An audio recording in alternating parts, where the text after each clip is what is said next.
Years ago, when I was still a teenager, my friend Justin and I would often go longboarding at night, as my friends and I were quite the night owls. We loved the freedom of almost never seeing another soul on the roads or the paths that we frequented. Even when using main roads, it would be very rare to see a car out so late in such a rural area, and you could see or hear them coming from very far away and the noise of the vehicle disrupting the peaceful silence of the night.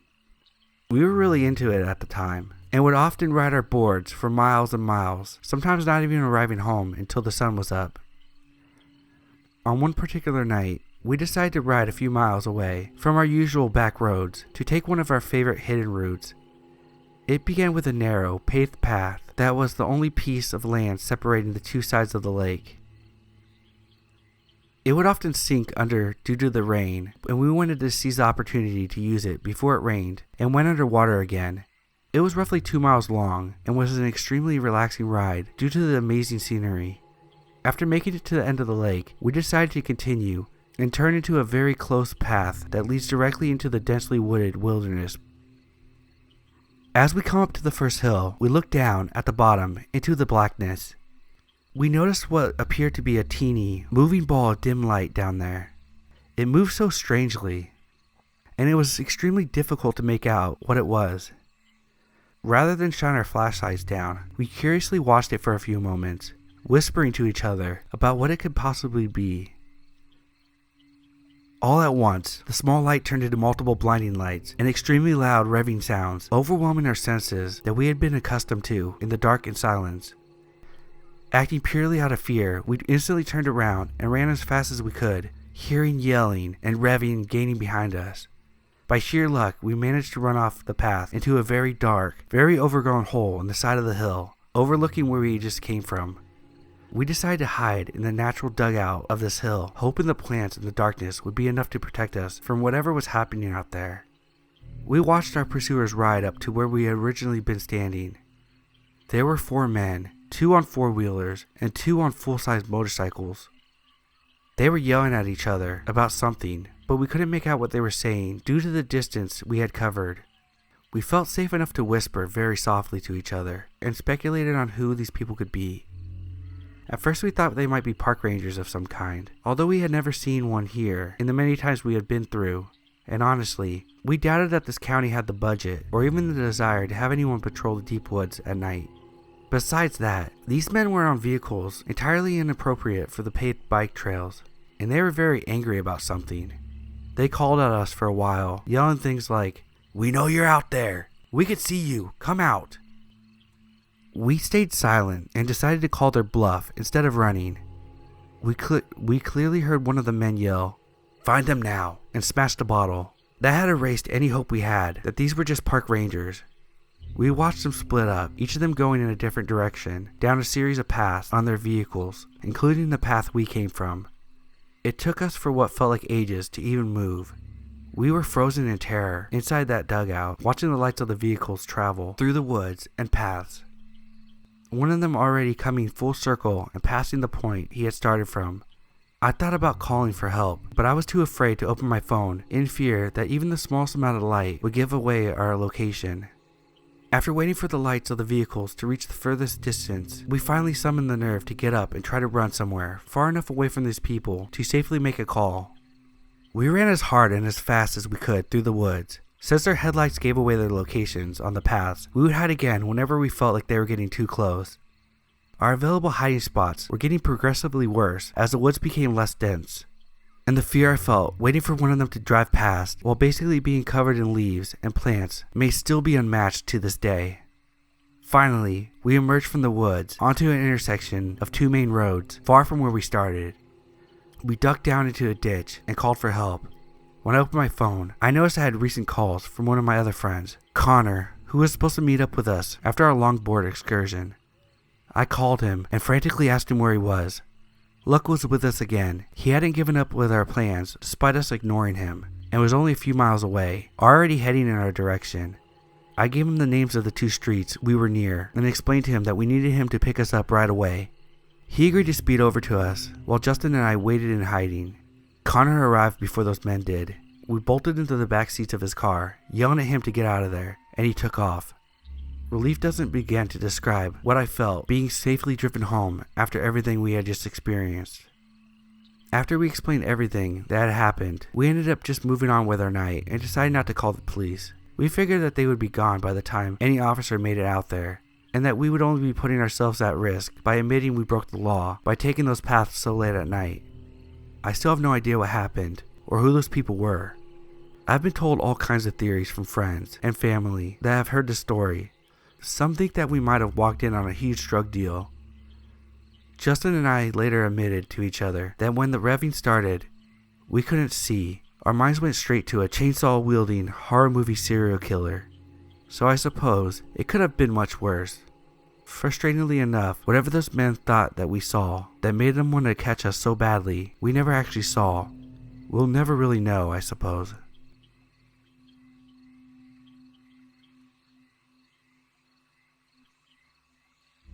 I used to live in a small farm growing up, but as soon as I was 18, I moved out instantly, and let me tell you why. When I was 12, me and my best friend Zach, who lives down the road, used to go in the woods and play. Since we lived in the country, there was almost nothing to do. We would always explore and pretend to be treasure hunters. I used to always take my dad's old cowboy hat, and Zach would take a small shovel every day, but if there was bad weather, we would just play games on the Nintendo 64. We would always go a bit deeper into the forest every time we went in. We usually managed to find something interesting in the woods, like old coins, water bottles, some nice looking stones, and some other things.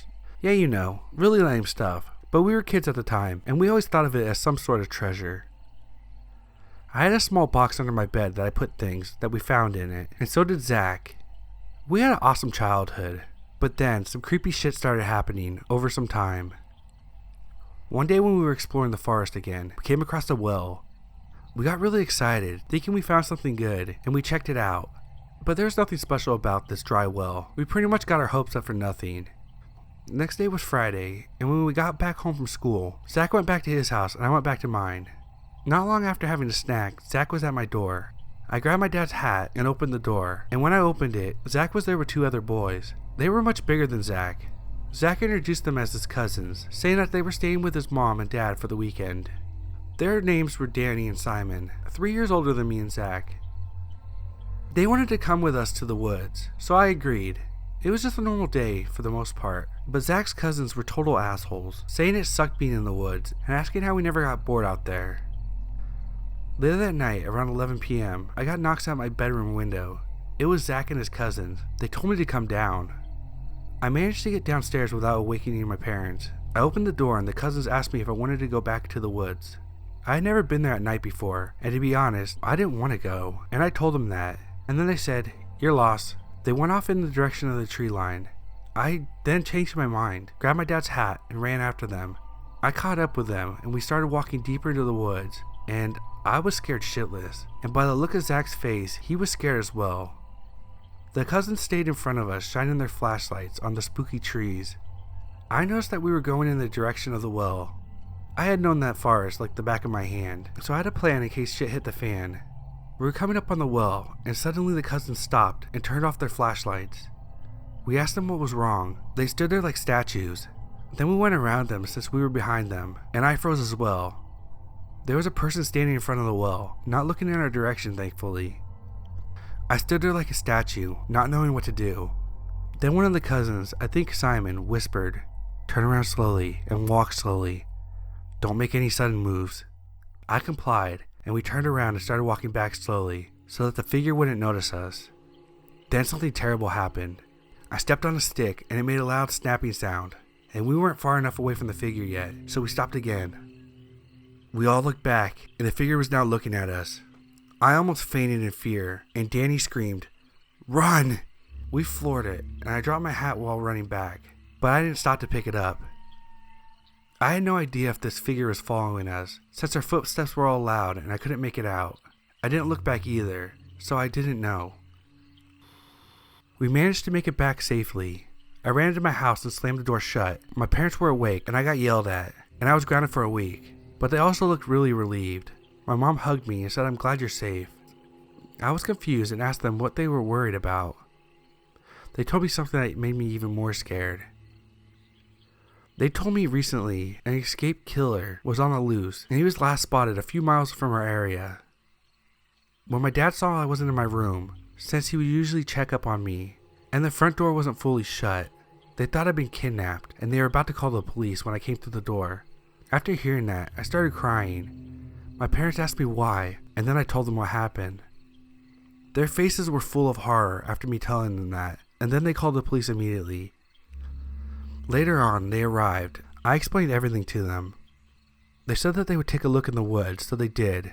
An hour later, they came back with nothing, but said the next day they would bring back more cops to search the area, and warned me not to go out in the woods again. I barely slept that night because I was so afraid that that man would come back again. The next day, more cops came to our farm and started investigating the woods.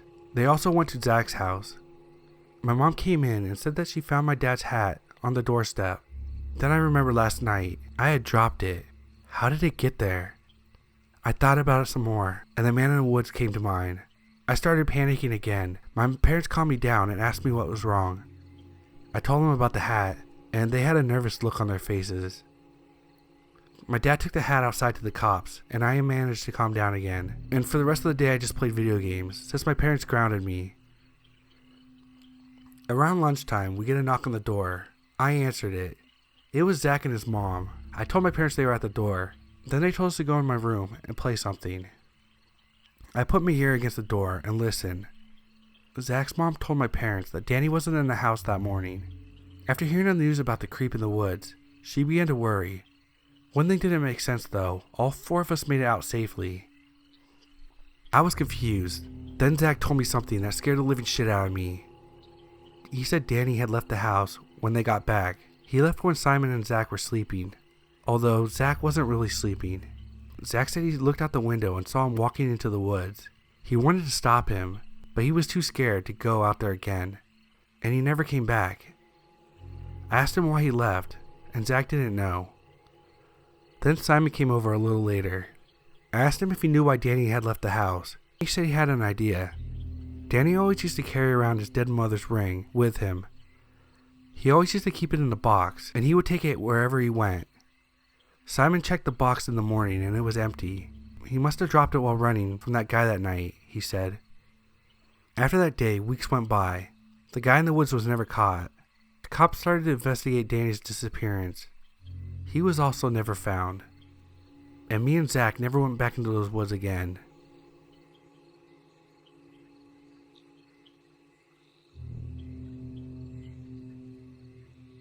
About 15 years ago, I lived in Sulphur, Oklahoma. My playground, the Chickasaw National Recreation Area. I loved that park so much. I rode more miles on my bike there than anywhere else. I've walked nearly every trail and rode every road. Every day, I would ride my mountain bike up and down the trails and would be home by nightfall most days. One night, I rode a bit further than usual. On my way back, however, I decided to ride the trail from an area known as Buffalo Springs, where they have live buffalo roaming, and there's a large spring fountain there for all to enjoy. As I was riding back, I knew the end of the trail was coming up, and I would have to cross a long stone bridge, across a creek, then up a road to my home. It was dark at this time, and I had to use the full moon to see. I was maybe a few hundred yards from it when I felt a sharp pain in my left thigh. I stopped and looked around to see what just hit me. Then I heard a noise, like something hit the ground hard in front of me. There was a rock about the size of a baseball rolling across the trail. Me being confused, I start looking up the side of the hill. Just as I turn my head, I almost fall off my bike when another rock comes flying down and hits my front wheel. My eyes are finally adjusted and I see a very tall and dark and covered in hair at the top of the hill throwing something at me and screaming. I yelled that I had a cell phone and I was going to call the police. I didn't actually have one, as I wasn't at the age to have a cell phone yet. This seemed to piss it or him off more. He started charging down the hill at me. I, for obvious reasons, lit up my bike and took off. Just as I crossed the bridge, I heard a large splashing noise in the creek and saw a large rock that had been thrown. I was in the clear to get home, but was frightened all the way there. I went to the ranger station the next morning and told the ranger about what happened. He says, So you were attacked by Bigfoot? While snidely laughing. I don't know what it was, but something was trying to hurt me there. Okay, Justin. If I have any more Bigfoot encounters, I'll let you know what we get. I said fine and left. The very next week I was riding, in the daylight, when the park rangers pulled up next to me and told me to get in. I asked why. He said he needed to show me something.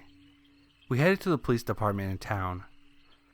Before we got out of the car, he turns to me and says, Justin, I owe you a huge apology. I will be honest, I didn't believe the story you told me about you being attacked. However, it has come to my attention that a couple was in the same area last night and was attacked in the same way. They told me that some large hairy creature was throwing rocks and sticks and screaming at them. They called the police, and the police came out with some rangers, including myself. I immediately thought of what you told me. When we arrived, we started up the hill. Sure enough, we were having rocks and things thrown at us. We drew our guns, yelling, and 2 officers tackled the man to the ground. He was 6'5", naked, covered in mud with long hair and a large beard. He had escaped from the Veterans Center across Veterans Lake. Apparently he thought that he was back in Vietnam and that he was trying to take out the enemy. The park ranger continued to say that I was very lucky because he was trying to kill me. We went inside so I could give the police my statement as to what had happened. After that, they had sent him to a more secure facility somewhere else. To this day I get shivers when I hike the trail, and I'm always keeping an eye on the ridgetop. I do feel bad for his PTSD and other mental illnesses, but crazy naked Bigfoot man, let's not meet again.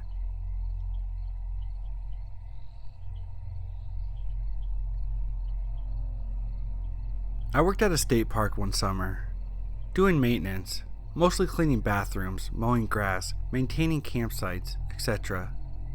I usually worked 8 to 4:30, but once in a while there's programs at the parks, and we would have to stay late to either set up for the next day or because the program was in the evening.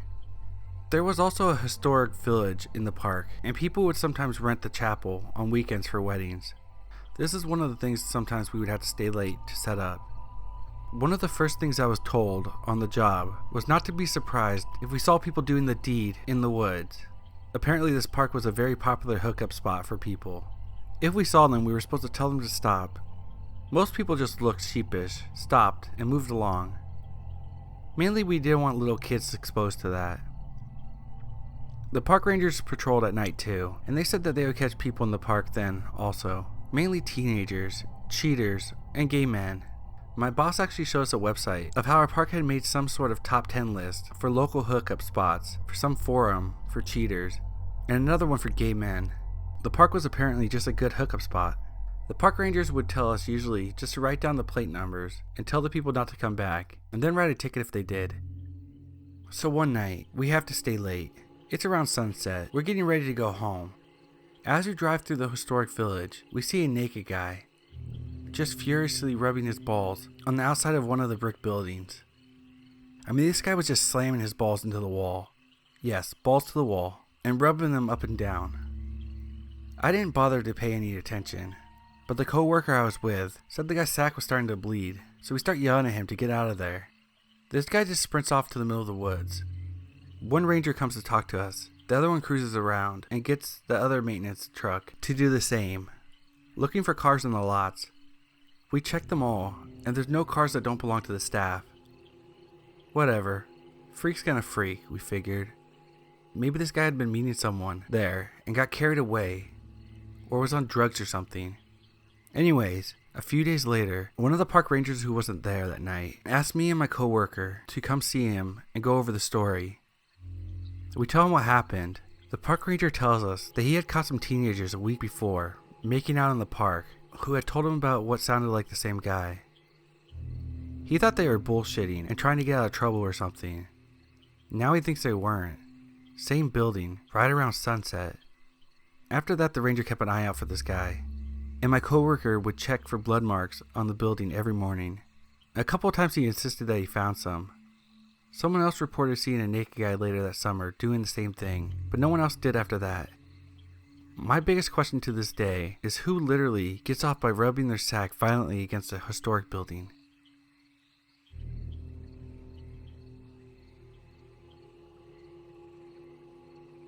I was still young when this happened, so I don't really remember it. So this is a story that my mom told me.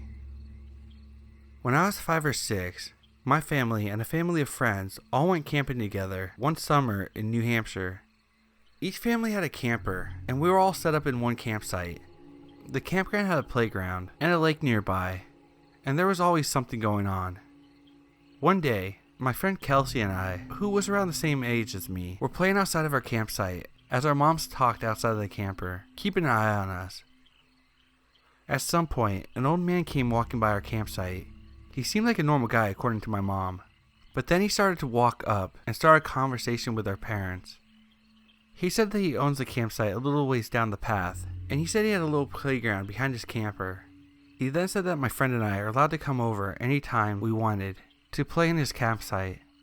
My friend's mom was oblivious to the situation and told him that was a very nice gesture and we could possibly go by later. My mom, on the other hand, who had experiences with creeps, shut him down and told him no and to go away. He walked away and my mom's friend started asking my mom why it was such a big deal. My mom told her that there was already a playground at the campground and that we were not allowed to go over there under any circumstances. She even went around the other campsites to warn people about this man and to stay away from him. Weeks passed, the camping trip was over, and everyone was home for the rest of the summer. My mom was doing things around the house and she gets a phone call from her friend from the camping trip. Her friend is freaking out, apologizing, telling her that she would never go against her judgment again, and tells my mom to turn on the news. When my mom turns on the TV, there he is. Apparently he had gone to the local pharmacy and tried to get some pictures developed. They found hundreds of pictures of underage girls and child pornography, including his infant granddaughter. So creepy guy in the campground, I pray we don't meet again. Since I posted this story, I talked to my boyfriend and his mom about this story. Apparently my boyfriend's family used to go to the same campground and actually knew this person I was talking about. He would fix the bikes of the kids in the campground, and even my boyfriend's. This is an insane coincidence, and I thought that I would share.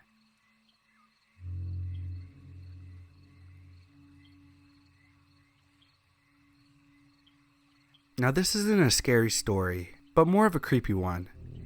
My friend's dad's family used to live in the woods near Eureka Springs, Arkansas. My friend's uncle was the oldest of the 3 kids and was allowed to explore the woods on his own, even though he was only about 9 at the time. One day he came across a little cottage nestled in the woods. He knocked on the door and was greeted by 2 old ladies. He promptly asked for some water as he had been exploring for a few hours. The ladies invited him in and gave him some milk and cookies and sat him down and talked to him for a while he was petting their white cat. They talked for a while and eventually invited him to stay for dinner and spend the night because it was getting dark and he was ways away from home. His parents were pretty used to him being in the woods for nights without coming back, so they accepted it without question. He spent the night without incident and returned home the next morning. He would visit them many more times over the next year, and one day they told him to bring his parents and his brothers next time he came. So the next week, the whole family embarked on a long trek to the cottage. When they arrived, however, they found the remains of a small cottage that appeared to be abandoned for years. Everyone was confused, as they all trusted that my friend's uncle had visited these women many times. They had absolutely no idea what happened, or if my uncle had actually been visiting anybody. To make things weirder, as they were leaving, an old skinny white cat ran past them, darting into the trees, leaving them in utter shock.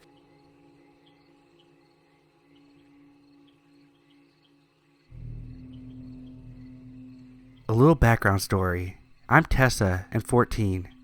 I live in Minnesota and I go to this one campground up north in the middle of nowhere.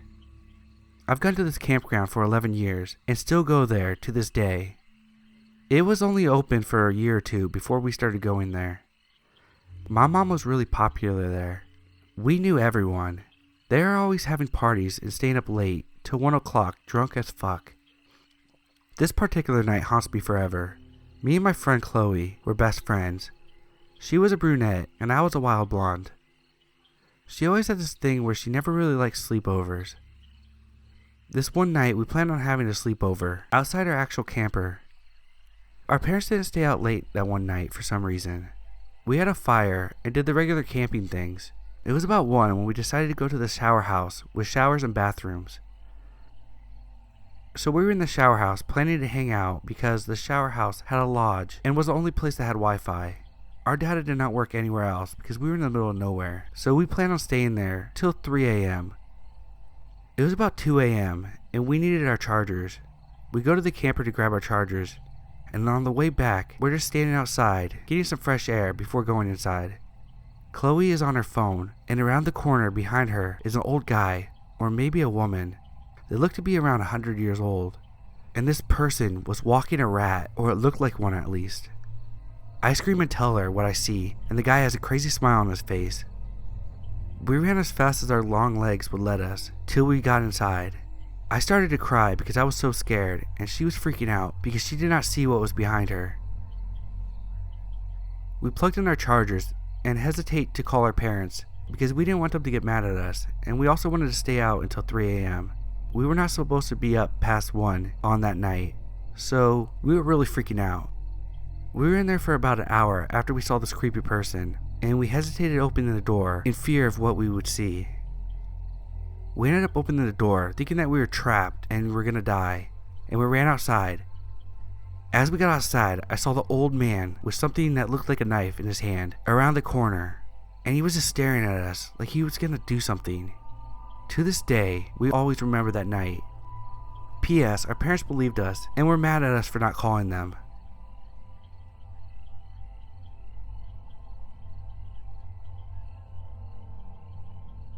My dad and I went hiking a few days ago. My dad is a waterfall fanatic and he wants to see as many as possible. So he and I are hiking along a very pretty trail. We're hiking along a river. It's flowing nicely. There's mountains around us, and the trail is weaving around big, beautiful boulders. I'm about 30 feet ahead of him, looking for a spot to stop and sit down for a picnic lunch. As I rounded a blind curve on the trail, I just freeze. Sitting on a stump, maybe about 10 feet off the right side of the trail, is a guy. He's wearing one of those colorful Baja hoodies with the hood pulled up and a half mask with bunny ears. He sees me and stands up right as my dad rounds the corner. We are both sizing each other up in silence. My dad addresses him. What's up, buddy? The masked man tips his head as if he was deciding what to do with us and says back, "Not much. You aren't the guys I'm waiting for. Have a good day." Then he turns and jogs off quickly into the woods. Strapped to his lower back was a hunting knife, and he had a pistol on his hip. We lost sight of him pretty quickly. We hadn't seen a soul on the trail all day, and we had been hiking for almost 3 hours. Needless to say, we left the waterfall for another day, and quickly turned around. Once we were off the trail, we reported it to the local Forest Service and the police, but they said they couldn't do much, aside from keeping an eye on any suspicious activity. The masked guy didn't have a backpack, or water, or anything, which makes me think he either stashed it somewhere, or maybe was camping and waiting nearby. I hate to admit it, but I desperately wanted to go after the guy and ask him who he was waiting for and why.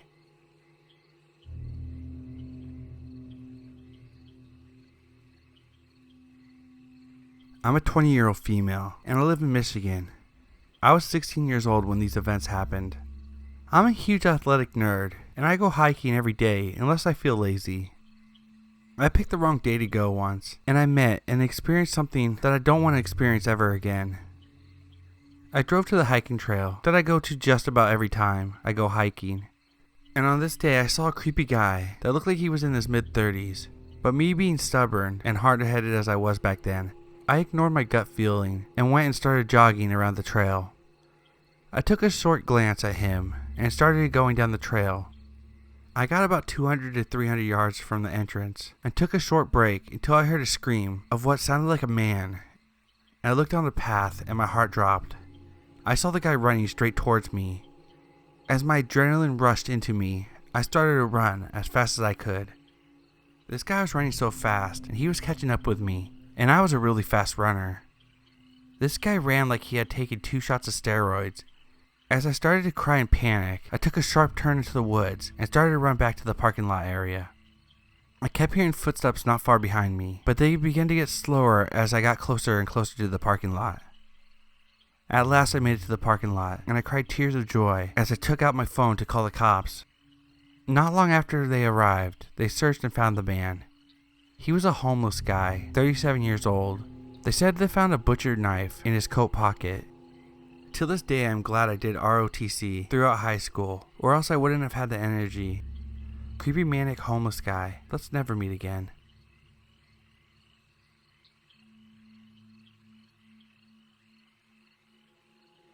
My dad was born in Alabama in 1962.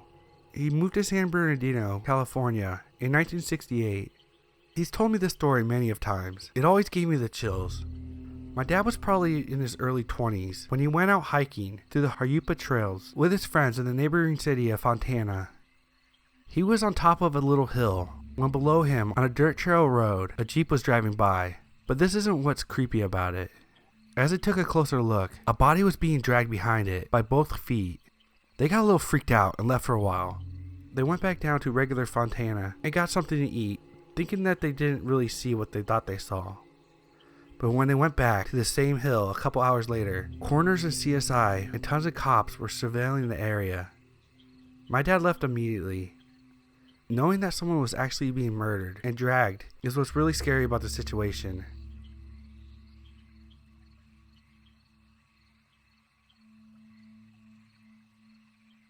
At the end of May 1999, I was headed into my freshman year of high school.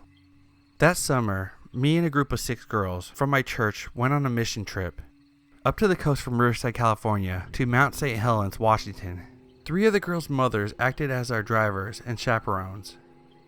We basically all piled into an old Chevy van and a station wagon, headed up Pacific Coast Highway, and had the trip of a lifetime. I got baptized on this historic mission in San Luis Obispo.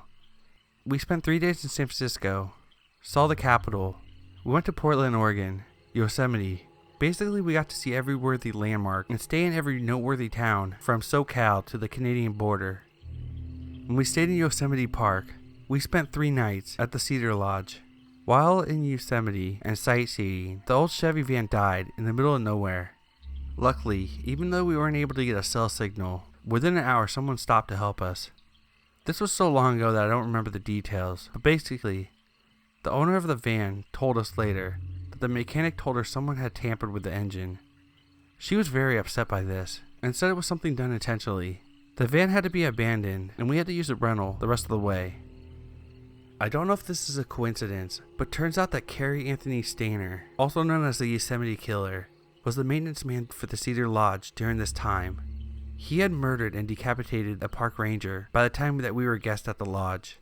The very next month, he gained access to a room where a woman and her young daughter and her daughter's young friend were staying. He said he was there to check the room for something. Basically, he knocked on the door in the middle of the night, and because he worked at the lodge, they opened the door. He abducted them, then raped, murdered, and decapitated them.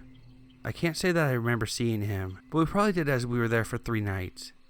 It's just one of those things that I look back on and think, he could have easily knocked on one of our doors, as it was just a few weeks before he decided he wanted to abduct and kill us.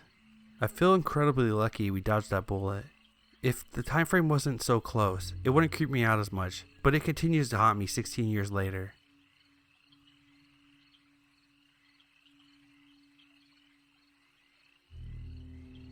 This happened to me when I was 14. Me and my family were camping in Crystal Lake, Azusa, California. We took off that day, so when we got there we could swim the lake, but of course we were delayed by traffic, so we didn't arrive until it was getting dark. Once we got there, we unpacked and finished settling in, and we wanted to light a fire and make s'mores. Unfortunately, there was no firewood because we forgot, so me and my cousin, being the adventurous teens that we were, decided to grab a flashlight and go seek for dry wood. My older brother asked if he can come with us, but we refused because we were trying to be independent. We walked down a forest path for about 5 minutes, not far enough to get lost.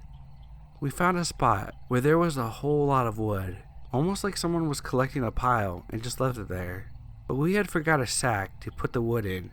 I told my cousin that I would go back to get the sack from the van, and I'd be right back. I had an iPod, so I let him borrow it so he would be entertained while I grabbed the sack. It was a creepy walk through the forest alone, so I decided to run. After I grab the sack, halfway going back, I hear my cousin scream. I sprint towards him. When I get there, he had his head between his knees and was sobbing softly. I thought he was trying to pull a prank, but after asking him what happened, he put his hands on his mouth and pointed with his other hand. When I looked up towards the direction that he pointed to, I saw what I could only describe as pure terror. A lady in a bloody bride's dress floating, just staring at us. She never moved, just stared. She didn't have any eyeballs, just a weird glow to her. But I stared at her, and it finally clicked. What the fuck am I still doing here? I grabbed my cousin and pulled him up. I never ran faster in my life.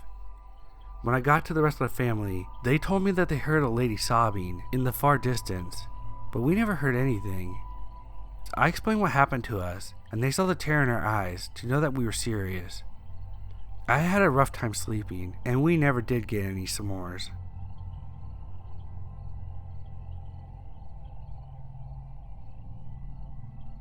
This happened when I was 11 years old, which I am now 13, and I still remember it clear as day.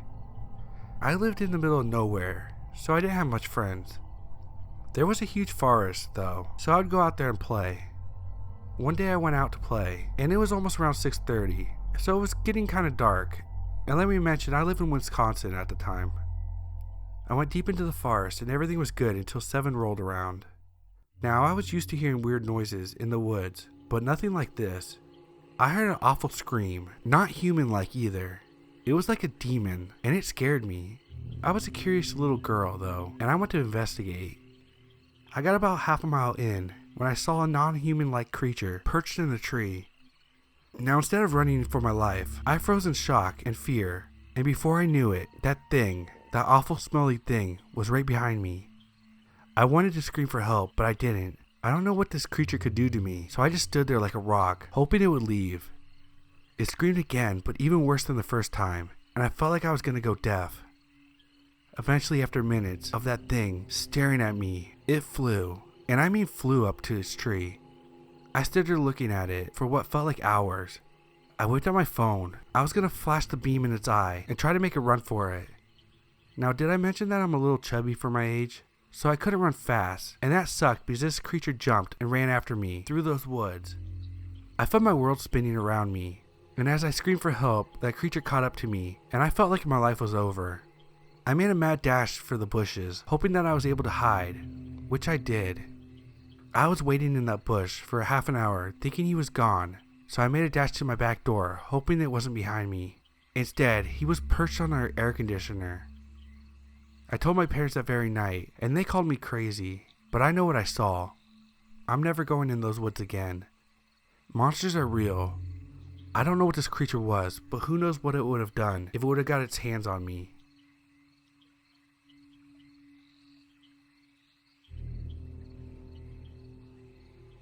I live in a boring little town in Florida. It's an uneventful place. So for fun, or maybe just out of pure boredom, my friends and I would meet up and take late night walks around our town. We would usually meet up across the street from these woods, right next to a small abandoned fire station, down the road from a gas station. On this particular night, my friend wanted to go explore this path that cuts directly through the woods. It was about 1 a.m. and I thought it might make for a cool adventure, so I was obligated. We crossed the street and make it into the mouth of the trail. I should mention that there was construction going on at the left-hand side of the woods, so it was fenced off, but the lights from the site slightly illuminated the trail, so we didn't really need flashlights. I had this uneasy feeling right off the bat, like we were being watched, but I chalked it up as being nerves and an overactive imagination. We continued down the trail, and I start to notice weird shit, like branches breaking and leaves crunching just out of view. I tell my friend that maybe we should leave, and not 10 seconds later, the lights of the construction site shut off. Fucking great. But the moon was pretty full, so I wasn't too worried. We didn't walk that far, so I could still make it out of the mouth of the trail. We decided to walk back, and I felt relieved.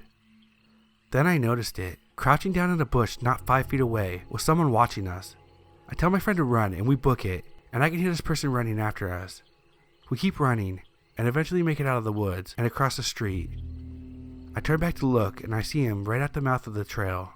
The dude was completely naked and looked insane. He has this glass bottle in his hand and throws it in our direction. He then grabs a rock and other things he finds on the ground next to him and starts throwing them as well. We make like trees and get the fuck out of there. We didn't stop until we made it to the gas station. That's when I noticed my friend was bleeding pretty bad from his arm. And he tells me that right after I grabbed him to run, something hit his arm. Upon further inspection, I noticed my friend had a huge piece of glass sticking out of his arm. He ended up needing 15 stitches. We called the cops and explained what happened, partially because we didn't want anyone else to get hurt, and partially because we didn't feel safe with that guy running around. When the cops searched the woods that morning, they found signs that someone was living in there, and more disturbingly, bloody clothes that looked like it belonged to a little girl. I never heard anything about it since.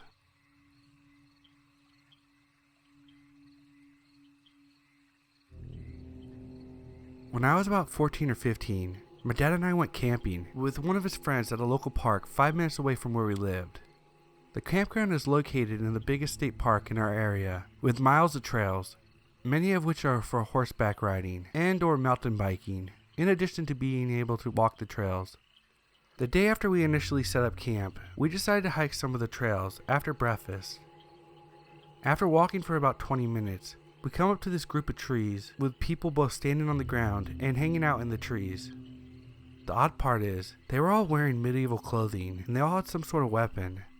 They asked us if we were part of the clan, and if we weren't, we couldn't pass. We tried to explain that we were just campers walking along this particular trail, but I don't think they got it because they asked us the same question again. One of the people started coming towards us. That's when we started running in the other direction. At the time, we weren't sure what these people were and what they were doing out in the middle of the woods. And now that I think of it, it was probably a group of people LARPing. But at the time, we didn't know what LARPing was. I laugh at it now.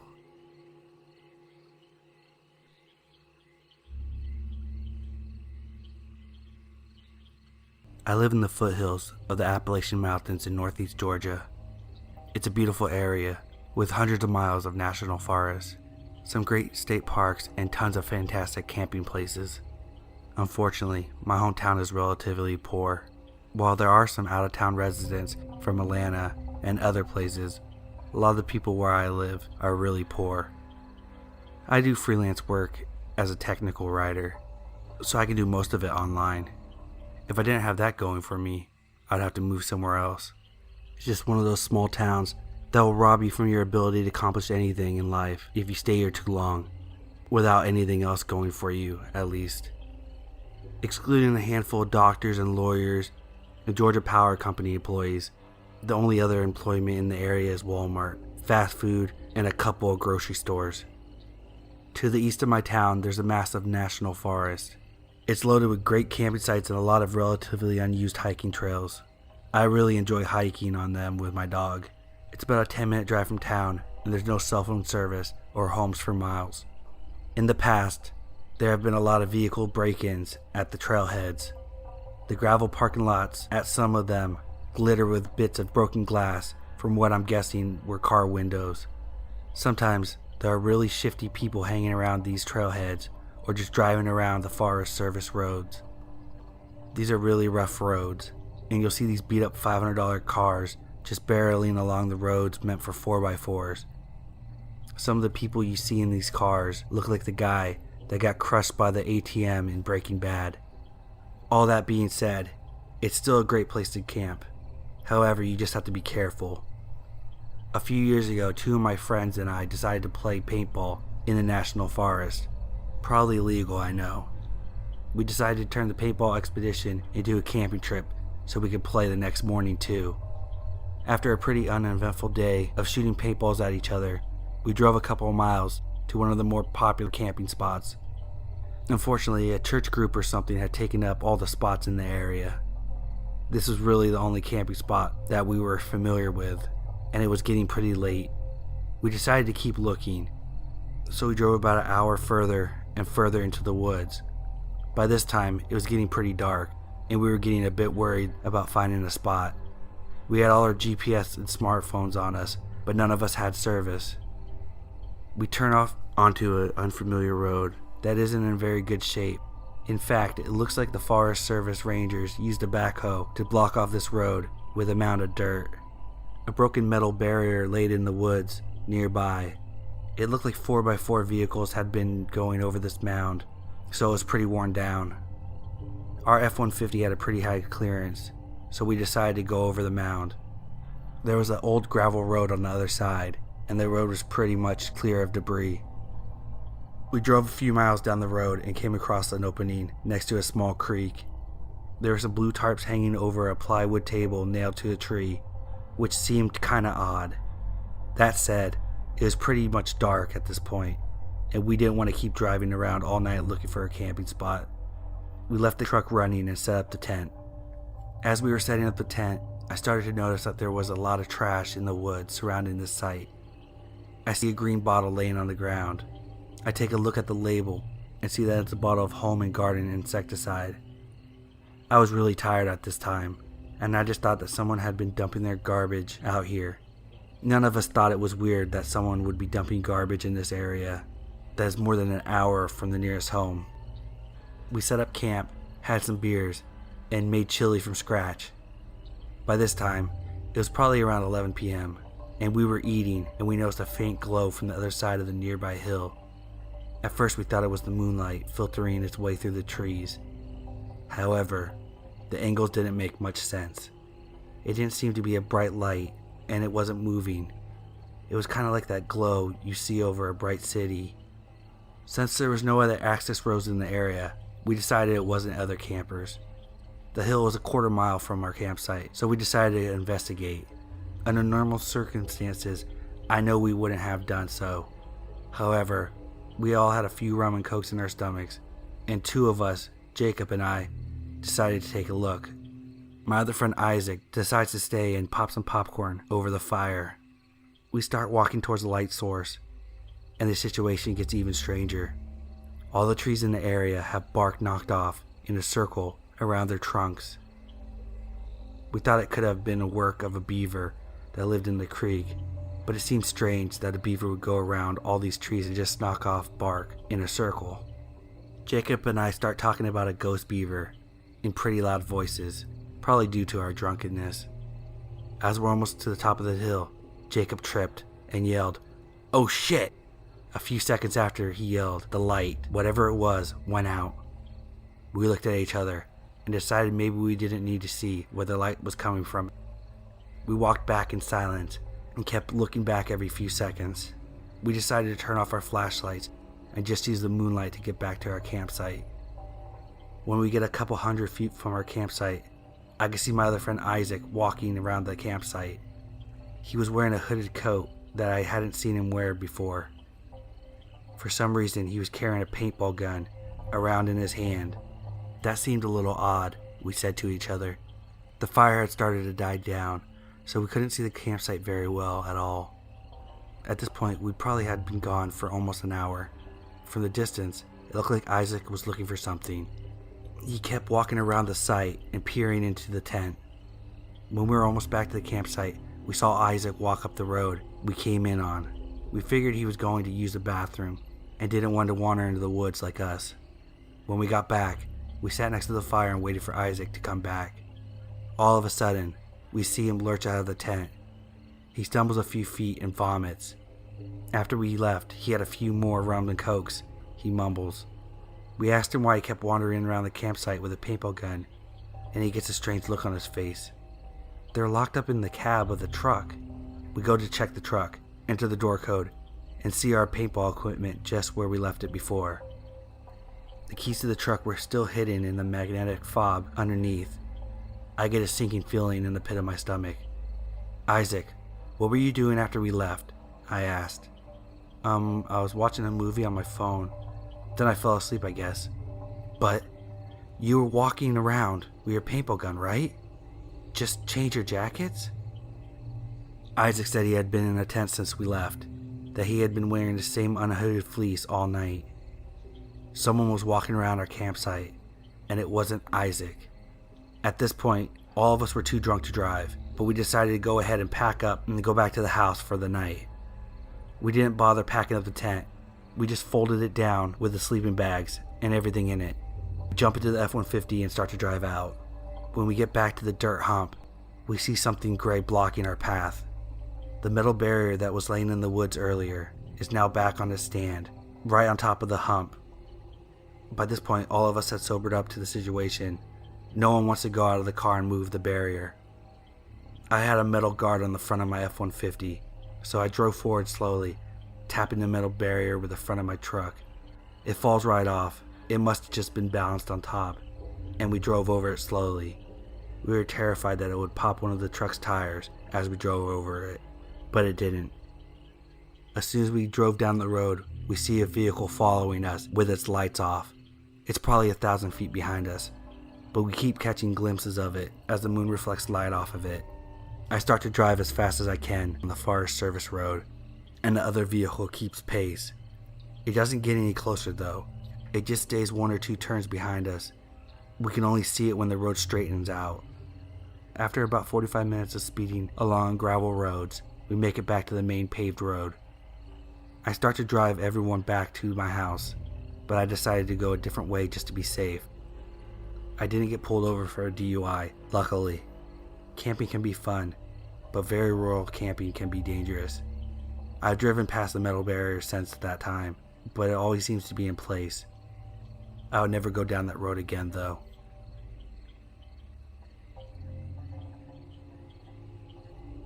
Last summer, my boyfriend and I went camping in some nature preserve in Pennsylvania. I can't remember the name. It was pretty primitive camping, no cell service, and we only saw 2 other people there in the entire place. It was huge, so it was pretty empty. My boyfriend pretty much immediately said these 2 people seemed off to him. I don't know if they had anything to do with what happened that night, but I'll describe them. The first person was a woman who had her truck parked off the trail and the hood open. I don't really notice these type of things, but my boyfriend said it looked to him like she was waiting for someone to pull off beside her to offer her help with the truck. Normally my boyfriend is the type to at least offer to call someone, but he said she skeeved him out enough that he didn't want to draw her attention more than what was necessary. The next person we saw drove by several times while we were setting up. He just kept driving by slowly and looking at us.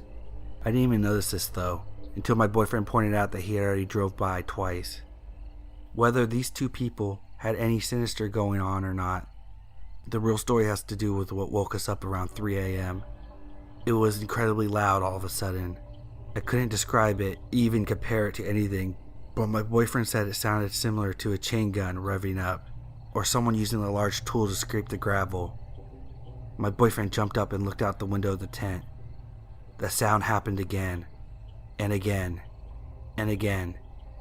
It was getting noticeably closer each time. I was about to piss myself, but my boyfriend told me it was probably miles off. I didn't question this because loud noises can be heard from miles off, right? Well, later my boyfriend told me that because he didn't want me to be scared. It really sounded like it was coming from right down the little dirt road. At one point he said he suspected it was right in front of our campsite.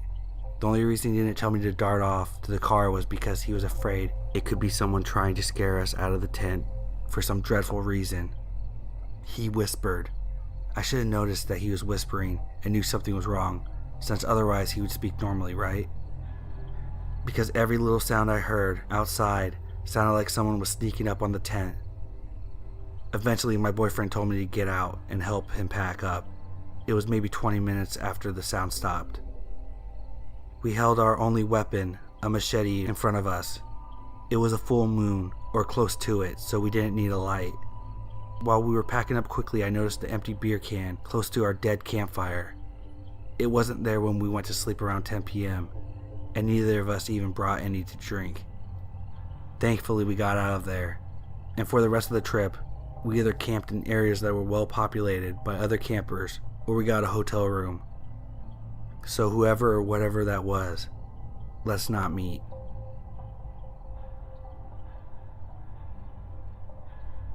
When I shared my previous camping story on here, I was reminded of another unsettling experience I had, which also took place at a campground. This time I was with my father, but I was young and oblivious to what was going on.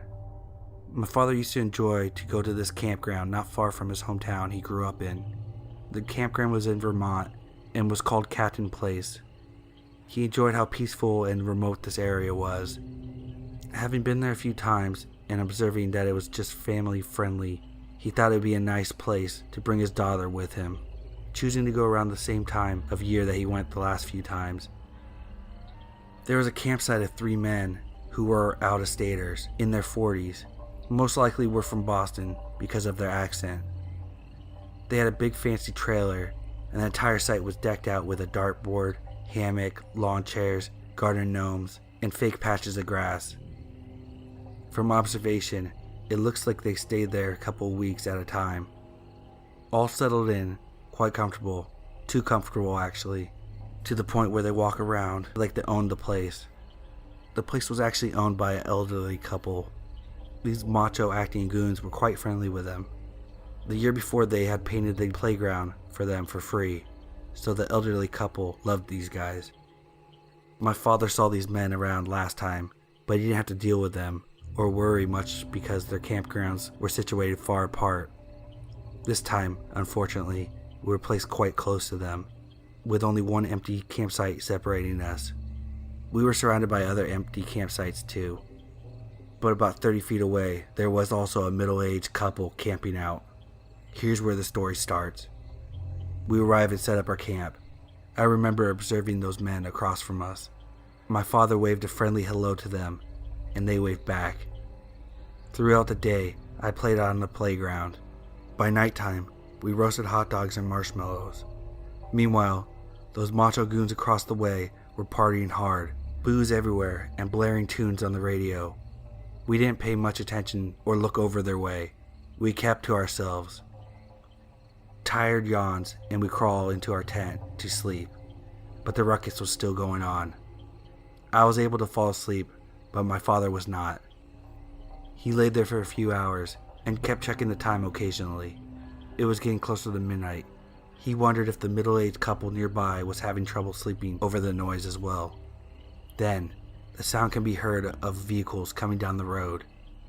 It was the elderly man who owned the place.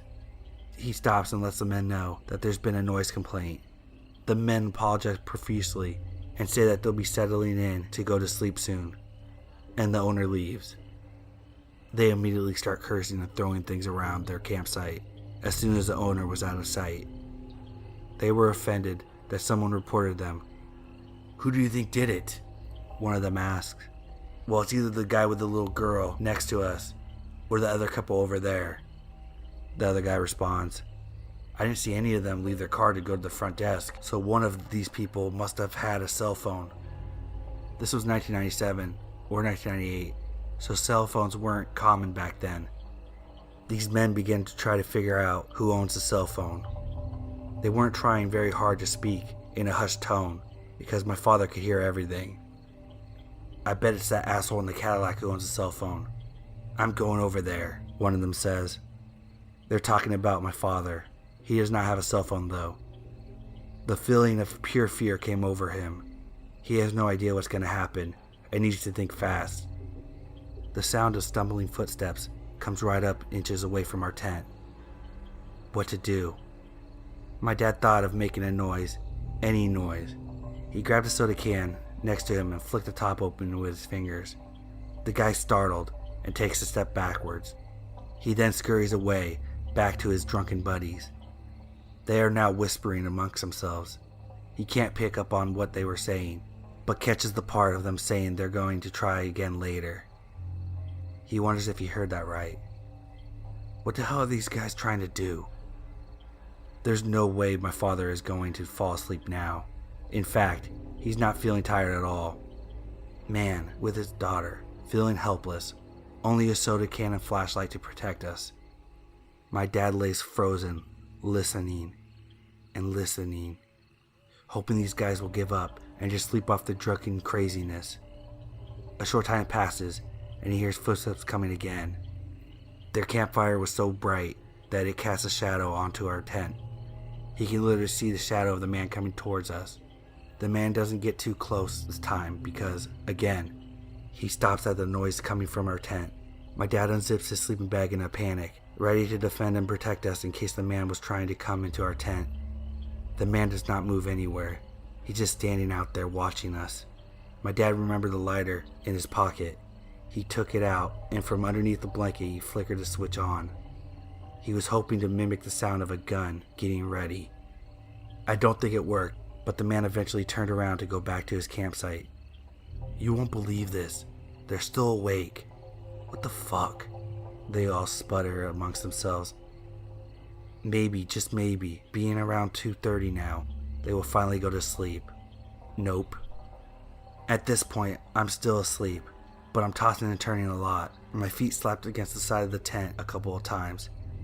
The footsteps are approaching us again, while I brush my feet against the side of the tent. "Ugh," the man says with a sigh. He starts to walk away, but not to his campsite. He's walking towards the road, walks a few feet and stops, and screams on the top of his lungs, "If I find out who reported us, I will kill you. You hear me? I will kill you." Everything is still now. Only sounds that can be heard is the crackling of the campfire and occasionally chatter amongst the men. Then, finally, the sound of their trailer door shutting at 5 a.m. They're asleep. My dad lays there, trying to process everything that has happened. By 6 a.m. he wakes me up and we pack up and get out of there. I remember him rushing me, and I was confused. My dad said he's never going camping there again. That statement is still true. He's never been camping there since. I have many questions though. What did they want? Why did they need us to be asleep to sneak up on us? Did they want to harm my dad and myself? Did they want to steal a cell phone we never had? I guess we'll never know, but it's scary to think about. And I know, my father should have talked to the owners and made a police report too. I'm not sure if that crossed his mind in those moments. I assumed a sleepless night and state of mind, he just wanted to get away, far away, and back into the comfort of his own home.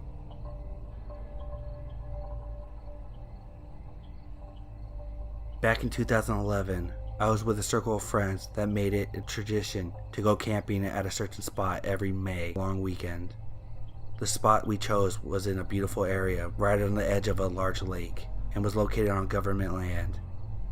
The lake itself had a dam on it, so during May long, the water levels were always low, if not completely empty, possible to walk across it. People were allowed to camp there as long as they weren't causing trouble or making a mess, and it was generally a good time for everyone. The spots themselves were spaced far enough apart that you had your own privacy, but not far enough that you wouldn't meet other people.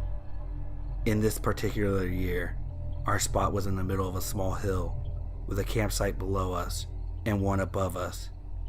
During the second day, the people staying in the site below us had moved in. We didn't think much of it and continued drinking throughout the day into the night. At about midnight, the people in the campsite below us were really out of control. They were yelling and screaming, and their music had gotten even louder, so our friend Ben went down to ask them to turn it down. He was promptly punched in the face and came back to inform us that he was 90% sure that they were on drugs. After that, the vibe wasn't relaxed, and we were all somewhat on edge. I was feeling really tired and decided to go to bed.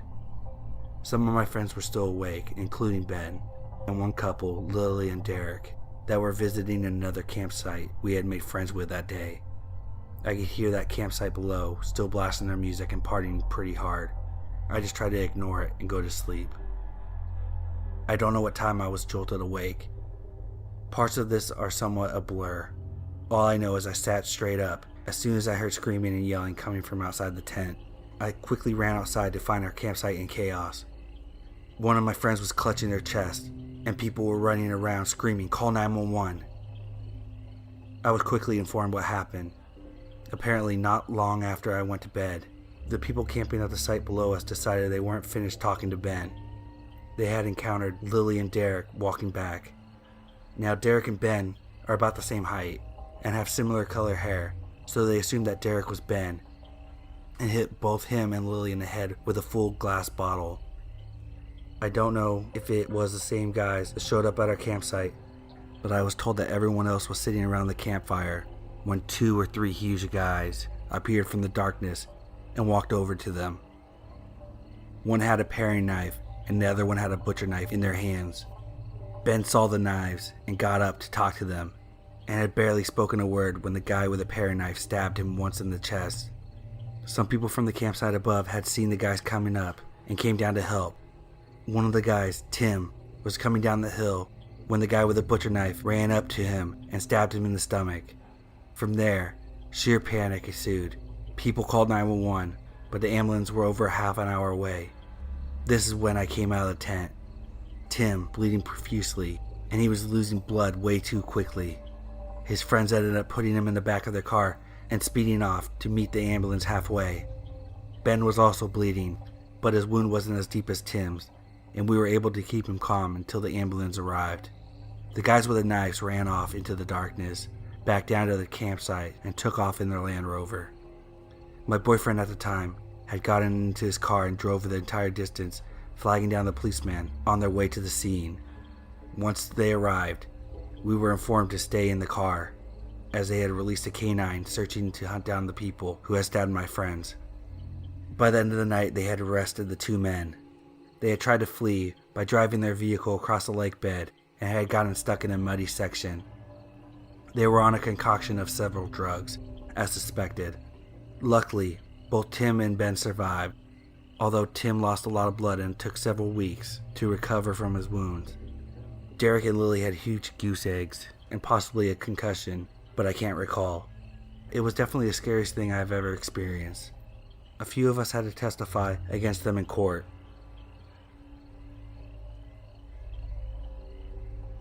So this is different from your usual stories, but I think it applies. I was a creep in this situation a while back. Me and several friends decided to go camping. I had to work during the day, so everything was set up by the time I arrived at 9 p.m. I started to drink heavily to catch up. After a few hours, we started to run out of firewood and had a competition to see who could get the most. I headed off away from the group and found some leftover logs. Back at the site, there was nobody there, so I started splitting the wood with an axe and having a good time. All of a sudden, a young couple comes out of their tent with the most horrified expression I've ever seen. This is when it hits me. I was at the wrong campsite. From their perspective, it must have been terrifying, seeing a random stranger laughing while swinging an axe around their campsite. I apologized and quickly got out of there.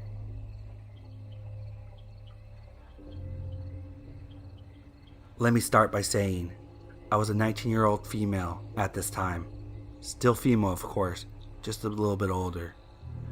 I love camping. Anytime my friends and I come home from college, we would load up a cooler of beer, grab some gear, and go screw around outside.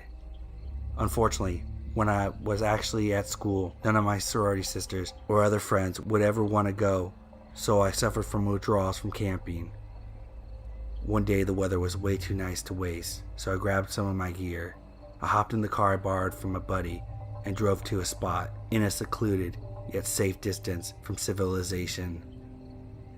Camping also creeps me out sometimes, but the creepy feeling is also somewhat a plus for me. It's the same reason people read these stories. It's fun to be scared. So I make up a little camp and get a fire going. I hadn't brought much to eat, but I was enjoying myself, reading and looking around the area, that sort of thing. I got the feeling I was being watched, and I stopped dead in my tracks. I heard a twig crush over my right. Then I see a doe bolt from 100 feet or so in front of me. I laughed at myself and went back to the camp with an armful of wood that I had gathered. I kept freaking myself out, hearing sounds just outside of the ring of light cast by the fire. I always get inside my head, so I shrugged it off and kept whittling a stick I had been messing with. Around 1 a.m., I decided to go into my tent and snuff out the lantern. I had been slamming beers in the most unladylike fashion and smoking cheap cigars. Another reason why I like camping, I can act however I want, so I passed out pretty quickly. About 2 a.m. I start hearing footsteps. They sound pretty light and sort of timid. I think to myself, it's just a deer or some other animal. Most likely a raccoon because I possibly left food out. I'm still on guard though. About 30 minutes of sleeping, with one eye open, I hear a rubbing noise, and the tent fabric being pushed in a bit.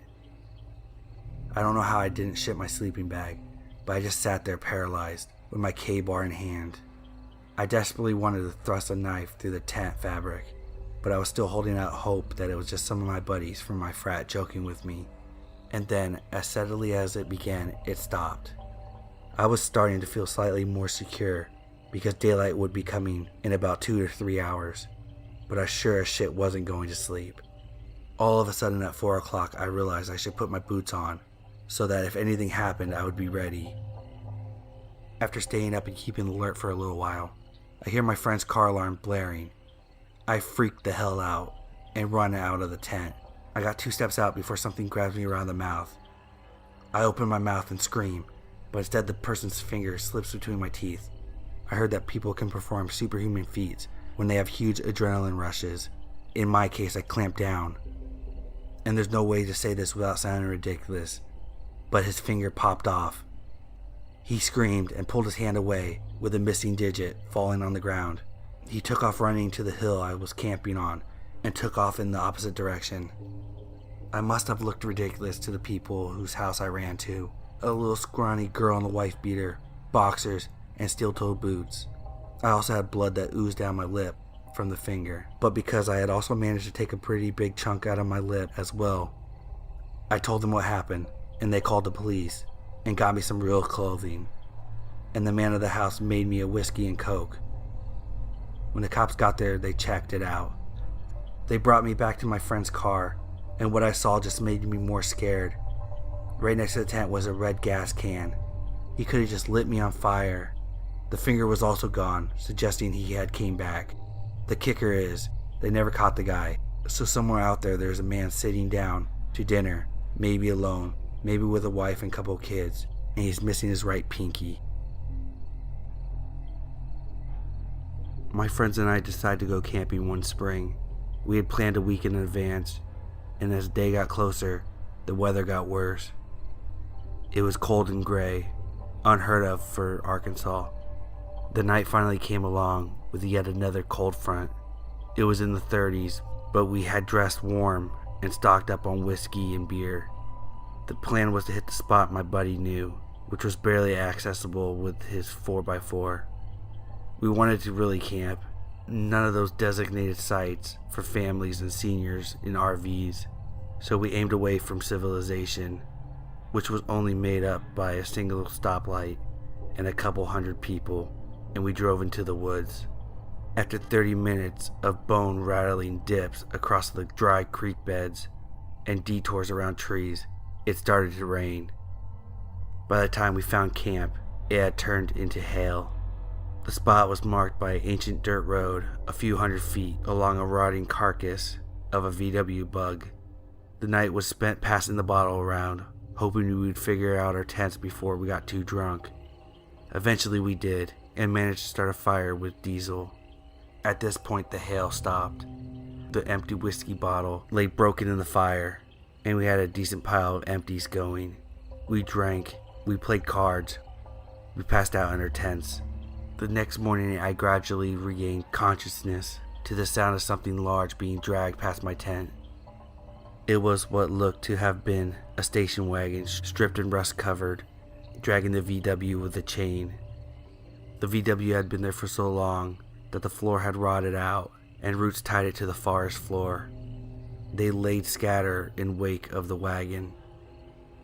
A woman was driving, a man beside her, and 3 shirtless kids sat in the back where there used to be seats.